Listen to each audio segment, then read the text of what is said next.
น้ำท่านได้นอนอยู่พี่น้องไม่น้อยก็อยู่ข้างล่างล่ะอยู่ข้างล่างพี่น้องบ่อยากลงไปเพิ่นอยู่น่ะผู้เดียวเพิ่นน่ะเดี๋ยวเพิ่นก็ขึ้นมานะสาวเดือนแล้วสิบ่ลงไปแล้วเพราะว่าพ่อใหญ่มื้อนี้พ่อใหญ่บ่อยู่พ่อใหญ่ออกไปข้างนอกพี่น้องโทรมองทางเข้าจังได๋ออกไปเล่นข้างนอกสาวเดือนบ่ไปนะคะเราไปผู้เดียวอีกอย่างน้อยๆก็ว่ายามมื้อเช้าก็ไปโรงเรียนนั่นแหละแต่ว่าเพิ่นเป็นวัดก็บ่รู้ว่ามื้อใดเนาะมื้ออื่นเนาะจ้ะเจ้าเดือนก็ท่านนอนท่านได้อาบน้ำ2 ทุ่มอยู่ตอนนี้2 ทุ่มอยู่ว่าสิออกกำลังกายเป็นจังไดพวกนี้เครื่องออกกำลังกายเสียงดังอึดๆๆอีกไปนะลองเบิ่งอีกก่อนนะลองเบิ่งอีกก่อนเอาขึ้นอีกพี่น้อง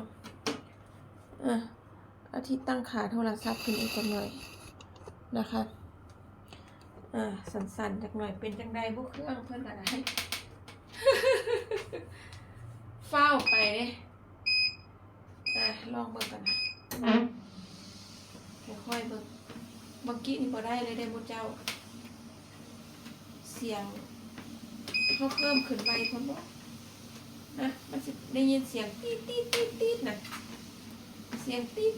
ดๆๆพ่อใหญ่บอกถามพ่อใหญ่เป็นหยังเราบ่มีเวลาเราเฝ้ามื้อนี้เราเฝ้าเพราะว่าเราออกไปนี่ไปเกือบ 19:00 นเกือบ 19:00 นพอดีเราไปเล่นเข้าเกมมาสิประมาณ 20:00 นก็สิไปวอร์มไปหยังไปหาหมู่หาพวกเพิ่นนั่นน่ะนะคะเอาค่อยๆซะก่อนบ่ได้ยินเสียงเจ้าเดือนกดรัวๆบ้างว่าสิทำคลิปไปละกดรัวๆอะไรมันได้ยินเสียงตีดๆๆนั่นน่ะค่อยเปิดค่อยๆกดไปมันค่อยๆกดไปทรงบ่มีเสียงค่อยๆเล่นไปตอนนั้นกดรัวขึ้นไปแล้วเสียงมันตีดมันได้ยินเสียงเลยเด้วันนี้ก็เลยถามพ่อใหญ่ว่ามันเป็นหยังจักมันเป็นอย่างเดียวมีเวลาเดี๋ยวสิเฮ็ดแล้วว่าเราเฝ้าแล้วก็เลิกออกไปเลยใส่เสื้อผ้าเปลี่ยนเสื้อผ้าออกไปเลยแล้วก็เลยสิมาแซมเปิลเบิ่งอีกนะก็บ่ได้ยินเนาะจ้ะเนาะบ่ได้ยินเอาค่อยๆไปสักคนพี่น้องย่างค่อยๆไปสักคนมันเสียหรือจังได๋เขาบ่รู้กดลงไปอีกจักหน่อยเริ่มเร็วขึ้นจักหน่อยแล้วมูเจ้า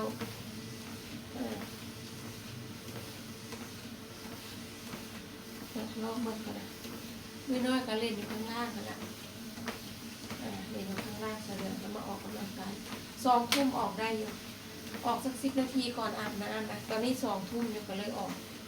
ถ้า3 ทุ่มกว่าเลยสิบ่ออกพี่น้อง3 ทุ่มกว่าเลยจะไม่ออกกำลังกายนะทุกคนสิบ่ออกกำลังกายเลยเพราะว่าใกล้สินอนแล้วคันแม่นมาออก3 ทุ่มกว่ากับ4 ทุ่มกับสิเป็นจังได๋ที่จังว่ามันง่วงมันคือคนกำลังถึงเวลาใกล้สินอนแล้วเขามาออกกำลังกายมันก็สิบ่หลับสิเข้ามาสิบ่นอนซั่นนะ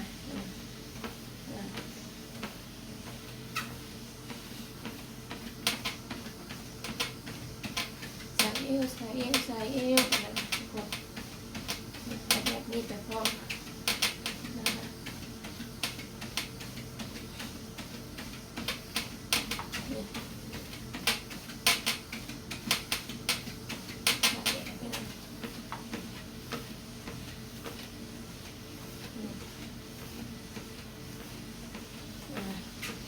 มันอยู่ในน้ำท้องมากนะ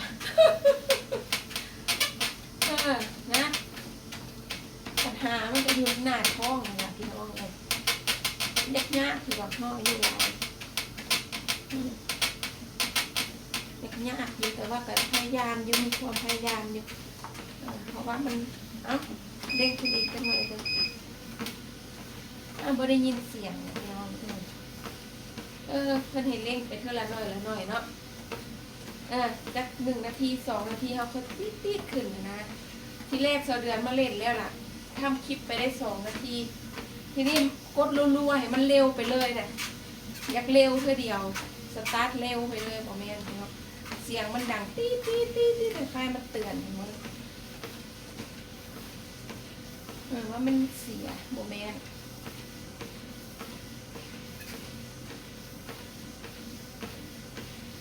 มันเสียโมเมนต์ค่อยเห็นไป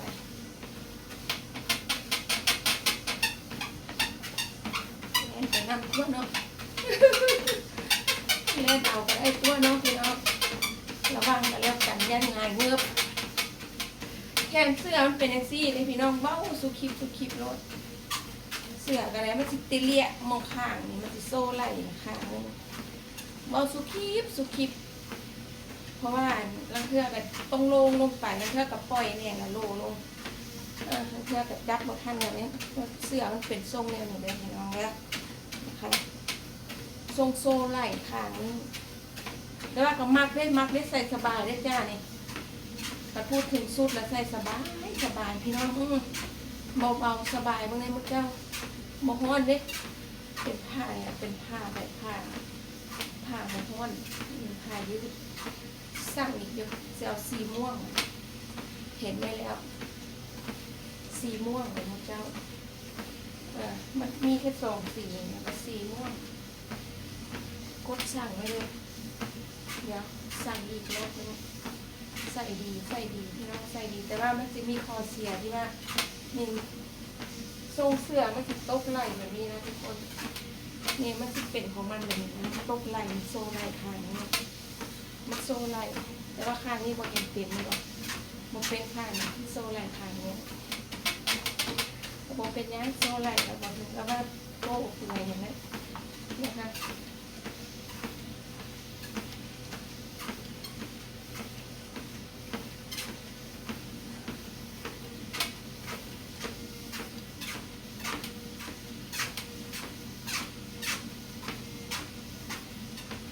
เนี่ยส่งวิดีโอมาให้เพื่อนอยู่ใส่มันย่ำเนี่ยก็ส่งวิดีโอให้เพื่อนซันก็ได้เล่นในซันแท็กซี่นะเพิ่มขึ้นอีกหน่อยแล้วจ้ะเร็วขึ้นจักหน่อยก่อนเอาแต่หน้าท้องออกจะยากนะพี่เราเมื่อไหร่ก็จะเอาพอมลงลายกับบอกมากผมนะยังบอกมากผมมองเงี้ยจะเดือนมากแบบนี้อย่างมันอ้วนแต่ว่าคอยที่หน้าท้องลดลงสักหน่อยพ่อนะคะ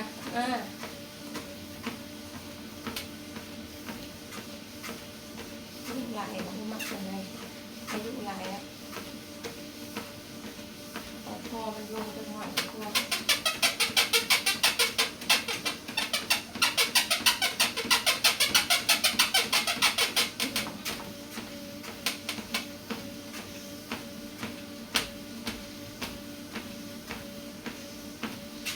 ลงแบบเที่ยวอีหลีกับมันแบบเมาง่ายๆมันย่างมันเห็ดบ่ได้คือขับเมาจะผมเขาได้เที่ยวลงนะคะคือจังน้ำหนัก48เลยยากเลยพี่น้องเนาะยาก48 49เลยสิยากพี่น้องคันว่า53 54กับซูซีพอได้อยู่53 54กับพอได้อยู่ตั้งกลมแบบเอามาตรฐานเลย48 49สูง155แบบนี้ตั้งมาตรฐานเลยพอได้นะคะเมื่อยเห่าเนี่ยหากินแนวเขามักดีกว่าเนาะพี่น้องควบคุมเอาเรื่องอะไรเขาอยากเขาเนี่ยเขากินไปนะคะ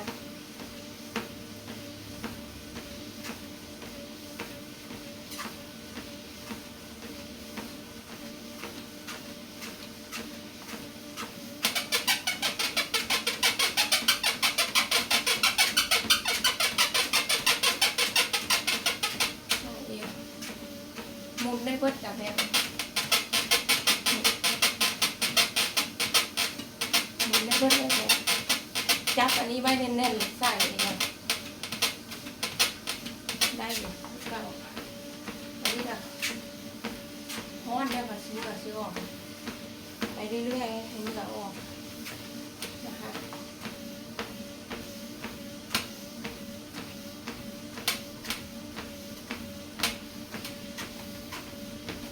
นี้นะคะท่านี้มักเพราะว่าเวลาเขาเฮ็ดแบบนี้ลั่นกดเลยนั่นเห็นไหมลั่นเลยเมื่อกี้นี่กดเลยเด้นี่แห้งนี่แห้งเพราะว่าเส้นคล้ายๆว่าเส้นมันตึงเส้นมันตึงกับแม่เลยเนาะนะคะเส้นตึงเส้นเนี่ยค่ะเวลาเฮ็ดจังซี่แล้วมันคลายมันคลาย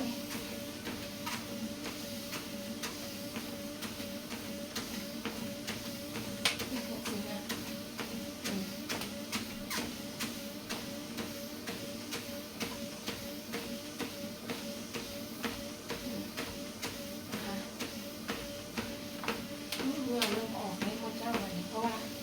เล่นแอลลายเล่นแอลลายใส่แห้งลายพลังงานไปอย่างนั้นเหงื่อสิออกนี่นะคะเอฟ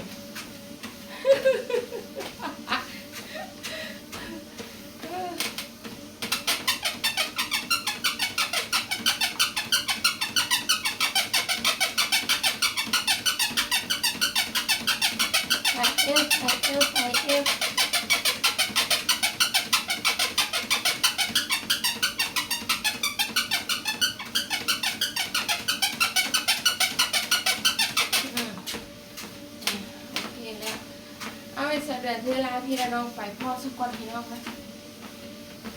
พ่อก่อนอึ๊บจับเอฟพอวันนี้12 นาทีนะจ๊ะเนาะพอแล้วพอหอมปากหอมคอเหงื่อเริ่มออกไปหาอาบน้ำก่อนมาเลยหาอาบน้ำก่อนพี่น้องนะคะเซมนี้พอก่อนนะคะเดี๋ยวเขาค่อยเอาใหม่นะจ๊ะเด้อนะคะมาออกกำลังกายพร้อมกัน10 นาทีแบบเบาๆนะคะทุกคนนี่แบบเบาๆพี่น้องท่าถนัดก็คือท่าบิดเอวเพราะว่าท่าบิดเอวมันจะได้ช่วงนี้นะคะกับท่านี้เนาะจะได้มองพี่น้องนะคะ